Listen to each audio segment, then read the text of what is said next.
자, 여러분, 욥은 지금 왜 고난당하고 있습니까?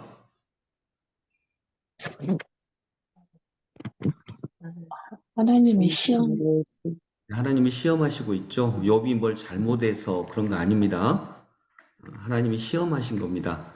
욥이 너무 자랑스럽고 믿음이 좋으니까 사탄이 질투를 했고, 사탄이 욥이 하나님을 잘 섬기는 게 뭐 하나님을 사랑해서 그런답니까? 하나님이 이렇게 복을 주시니까 그러지요. 그러니까 아니다. 욥은 그런 게 아니다. 하면서 하나님이 그럼 너희가 한번 시험을 해보겠느냐라고 해서 시험을 한 겁니다. 욥이 잘못한 게 하나도 없습니다. 그런데 지금 이제 친구들은 자꾸 네가 뭔 잘못을 했으니까 벌을 받았지. 왜 하나님이 그냥 벌을 주시겠느냐. 이렇게 얘기하는 거거든요. 그러니까 욥은 억울한 것입니다. 내가 그냥 쉬운 말로 하면 우리가 흔히 하는 말로 내가 100점 아닌 건 인정한다. 욥도 어떻게 잘못이 하나도 없겠습니까? 죄가 있지요. 내가 100점 아닌 건 나도 안다. 근데 내가 예를 들어 70점이라고 해서 70점 맞은 사람이 다 나처럼 고난을 받냐? 그건 아니지 않느냐?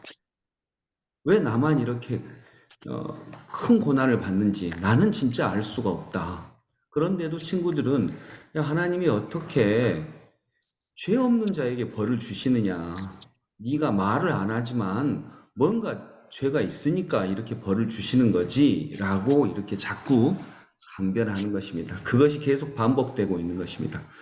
그러면 여러분 우리가 보통 침묵 기도라고 하죠. 욥이 그러면 지금 이렇게 불평을 하지 않는다면 욥이 하나님 이렇게 벌을 주신 것도 감사합니다.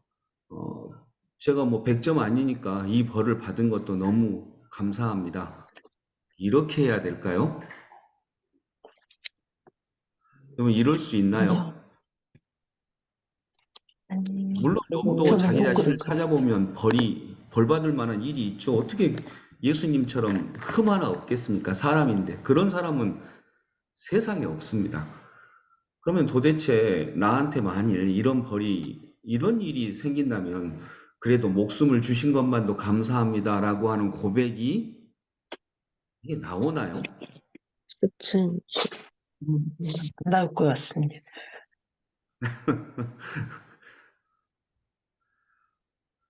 모르겠어요. 오현미 권사님은 나올 수도 있어요. 너무 그 마음이 넓으시니까 이렇게 믿음이 좋으시고 비꼬는 말이 네, 아니고 아니요. 우리 우리 중에 가장 그 세상의 경륜이 높으니까.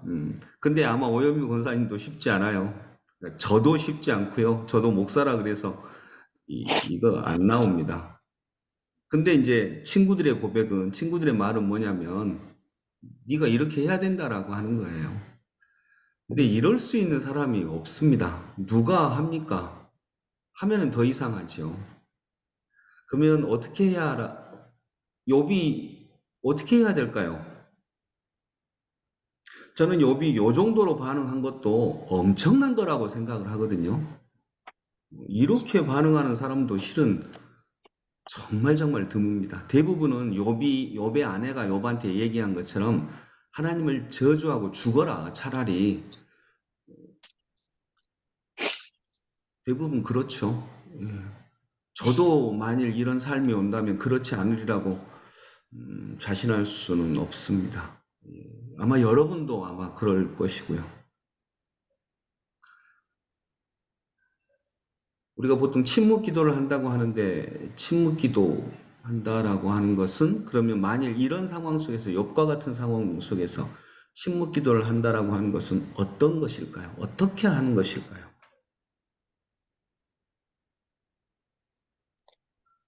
여러분 같으면 어떻게 하겠어요? 여러분이 이런 부당한 고난을 받았는데 거듭 말씀드리지만 흠은 있습니다. 그러나 나처럼 흠이 있는 사람이 다 이런 고난을 받지는 않습니다.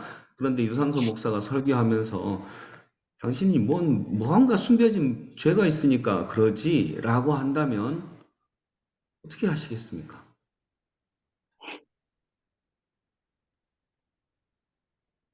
예수님은 이 얘가 맹인으로 태어난 것이 부모의 죄입니까? 아니면 이 얘 자신의 죄입니까? 라고 물어볼 때 예수님이 뭐라고 말씀하시죠? 네. 그 부모의 누구의 죄도 책임을 아니고 그거에서 그 알지. 아이의 죄도 아니고 하나님께 영광을 돌리기 위해서다라고 이렇게 하셨어요. 그러니까 이걸 관점을 바꾸는 것입니다. 죄의 관점으로 보지 않는다는 것입니다. 이 아이가 맹인으로 태어난 것은 누군가 죄를 지었기 때문이 아니야 라고 하는 거죠. 뭔가 이 일을 통해서 영광을 돌리기 위해서야. 근데 그보다 더 먼저가 있습니다. 그게 뭐냐면 여러분 침묵기도 한다는 건 뭘 한다는 거냐면 수용한다는 것입니다. 수용. 지금 내게 들어오는 이 현실을 그냥 받아들인다는 것입니다. 여러분은 왜 남자로 태어났고 여자로 태어났나요? 모릅니다. 그냥 내가 여자로 태어난 것을 인정하는 것입니다. 저도 왜 이건희 회장 아들로 태어나면 좋은데 왜 우리 아버지 아들로 태어났을까요? 몰라요. 그냥 받아들이는 것입니다. 내가 우리 아버지 아들로 이런 모습으로 태어난 것을. 줌으로 보니까 제가 잘생겼나요? 요즘에는 예. 줌으로 보니까 많이 늙은 것 같더라고요. 이렇게. 그래서 여러분들 다 얼굴 안 내잖아요. 지금 다 자신이 없으셔서. 저도 이렇게 얼굴을 안 내고 싶더라고요. 근데 저도 장동건처럼 태어나고 싶었거든요. 근데 이 얼굴로 태어났어요? 어떡할 거예요? 수용하는 것입니다. 그래서 아까 김미경 원사님이 얘기하신 거, 하나님이 헐어버리시면 세울 자가 없고 그분이 사람을 가두시면 풀어줄 자가 없다. 아멘.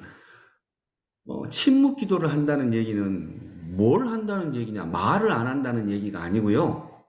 그냥 수용한다는 것입니다. 내게 이런 일이 일어난 것, 이런 일이 내게 찾아온 것, 내가 남자로 태어난 것, 내가 한국에 태어난 것, 또 여러분 우리가 좋은 것만 생각하는데 내가 아프리카에 아주 그 원시인처럼 살아가는 부족의 자녀로 태어날 수도 있었어요. 그러나 한국 땅에 이렇게 문화적 혜택을 받으면서 태어난 것 다 수용하는 것입니다. 왜냐하면 우리가 그 뜻을 알 수 없거든요. 또 그것이 어떻게 될지 알 수 없거든요. 아프리카의 원시 부족의 아들로 태어난 그 어떤 나와 같은 아이가 훨씬 더 행복하고 복되게 기쁘게 많이 웃으면서 살 수 있거든요.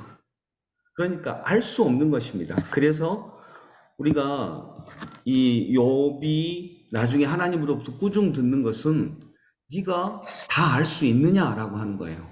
네가 하늘의 별들을 만든 이가 누구인 줄 아느냐? 땅의 짐승들을 만든 이가 누구인 줄 아느냐? 산을 만든 이가 누구인 줄 아느냐? 다 아느냐, 아느냐? 또 너는 할 수 있느냐? 아느냐, 할 수 있느냐? 요 두 가지 질문이거든요. 즉, 모른다는 거예요. 모르고 할 수 없으니까 우리는 수용한다는 것입니다. 근데 수용을 하되 침묵 기도는 우리가 수용은 두 종류가 있어요. 억지로 수용하는 게 있고요. 억지로. 뭐 어쩔 수 없으니까 억지로. 근데 믿음 안에서 침묵 기도 안에서 우리가 침묵으로 기도하면서 수용하는 것은 기꺼이 수용하는 거예요. 무언가 뜻이 있을 거야. 나를 남자로 태어나게 하신 게 어떤 뜻이 있을 거야. 나를 한국 땅에 태어나게 하시고 내가 우리 아버지 아들로 태어나게 하신 것이 분명 어떤 뜻이 있을 거야. 이 아이가 맹인으로 태어나게 하신 것도 이 맹인으로 태어나게 하신 것 자체가 영광이 아니라 어떤 하나님의 뜻이 있을 거야. 하나님의 계획이 있고 그리고 그를 향한 우리가 맹인으로 태어나면 불행하다라고밖에 생각할 수 없지만 그러나 불행하죠. 불행한 건 인정해야 됩니다. 불행한데 그러나 불행만은 아닐 거야 라고 하는 수용이에요. 기꺼이 수용. 왜냐하면 거기서 인간은 피조물이기 때문에 어찌할 수가 없거든요. 인간은 창조자가 아니니까요. 인간은 피조물이니까요. 그래서 말씀을 정리하면서 욥이 여기서 어떻게 해야 될까? 그러면 하나님 이것도 하나님의 뜻인 것을 믿고 감사합니다. 이렇게 될까요? 이게 안 됩니다. 될 수 있는 분은 너무너무 위대한 분이죠. 그러나 인간에게 그걸 요구할 수는 없습니다. 너 그래도 목숨 지켜주신 것만도 얼만데 찬양해야지라고 이걸 요구할 수는 없습니다. 그걸 요구한다면 그건 잔인한 겁니다. 근데 욥이 여기서 할 수 있는 최선의 것은 침묵하는 거죠.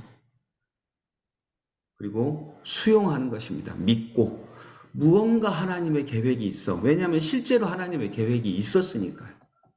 무언가 하나님의 계획이 있을 거예요. 근데 이 믿음마저도 진짜 엄청난 거죠. 그리고 알 수 없지만 기다리는 거겠지요. 기다리는 것. 그 기다리는 상황에서 옆에 있는 사람들이 얼마나 힘드냐, 얼마나 고통스럽냐, 내가 네 곁에 있어줄게 하면 그게 너무 큰 사랑이겠죠. 왜냐하면 욥의 친구들도 욥을 볼 때 얘가 이 정도의 벌을 받을 애는 아닌데라고 하는 걸 알 거예요. 아는데 그걸 해석이 안 되니까 지금 욥이 받는 벌이 해석이 안 되니까 네가 뭔가 있겠지라고 이제 상상하면서 그걸 얘기를 하는 거죠. 즉 죄의 관점으로 보는 거죠. 그래서 여러분 우리들도 욥만큼은 아니지만 살아가면서 해석되지 않는 우리의 삶이 얼마나 많이 있습니까? 그때 우리는 침묵하는 것만으로도 우리의 믿음을 주님께 드릴 수 있는 줄로 믿습니다. 이것도 만만치 않습니다. 침묵한다는 건 말을 안 한다는 게 아니라 말이 없어지는 거죠. 즉 수용하는 것입니다. 단지 이런 큰 고통은 욥이 당했고요. 내가 가난한 집에 태어난 것, 내가 부잣집에 태어나지 않은 것도 너무 억울한 일이죠. 또 내가 아주 미모가 뛰어난 사람으로 태어나지 못한 것, 이런 것들 다 내 기꺼이 수용하는 것입니다. 그리고 거기서부터 시작하는 거죠. 왜냐하면 그건 알 수 없어요. 알 수 없고 할 수 없어요. 그러니까 그냥 주님이 주신 이 현실에서부터 걸어가는 것입니다. 왜 나는 이럴까가 아니라 그건 신비의 영역이에요. 그냥 묻어두고 걸어가는 것입니다. 그건 내가 알 수 없으니까. 나중에 천국에 가면 주님이 알려주실 거니까. 그리고 그것을 무언가 하나님의 뜻이 있다라는 표현으로 그렇게 표현하는 것이죠. 여러분 말씀을 정리하면서 1절 욥이 대답하였다. 욥은 대답했어요. 너무 억울해서. 저는 욥이 이런 것만도 너무 위대한 하나님의 백성이라고 생각하는데 이때 가장 좋은 것은 침묵하는 것. 그래서 우리가 침묵을 하나님 앞에 침묵을 배워가는 것 이게 굉장히 귀한 믿음의 고백이고요. 그리고 침묵한다라고 하는 것은 기꺼이 수용하는 것이라고 하는 것 이걸 믿고 오늘도 이 훈련을 어떻게 하냐면요. 내가 오늘 이렇게 일상의 삶을 살아가면서 뭔가 내가 말하고 싶은 게 있어요. 좀 억울하고 섭섭하고 이런 일이 있어요. 여러분 그때 30초만 또는 짧게는 10초만 침묵해보는 훈련을 하시는 것입니다. 이것이 침묵 기도입니다. 잠깐 내가 좀 마음이 이렇게 딱 확 하고 말을 해야 되는데 이때 그냥 내가 눈치 봐서 말을 못하는 게 아니라 잠시 하나님의 깊은 뜻 안에서 지금의 현실을 인정하면서 침묵해 보는 것입니다. 이거 이제 침묵 훈련이고요. 이 침묵 훈련이 하나님을 바라보는 우리의 믿음을 굉장히 성장시킬 줄로 믿습니다. 그렇게 침묵해 가면서 갈 때에 하나님이 우리 삶에서 내가 일하는 게 아니라 하나님이 일하시는 영역이 조금씩 나와 협력해서 일하시는 영역이 넓어 갈 수 있으리라 믿습니다. 기도하겠습니다. 아버지 하나님, 우리 주님께서도 십자가 위에서 침묵하셨습니다.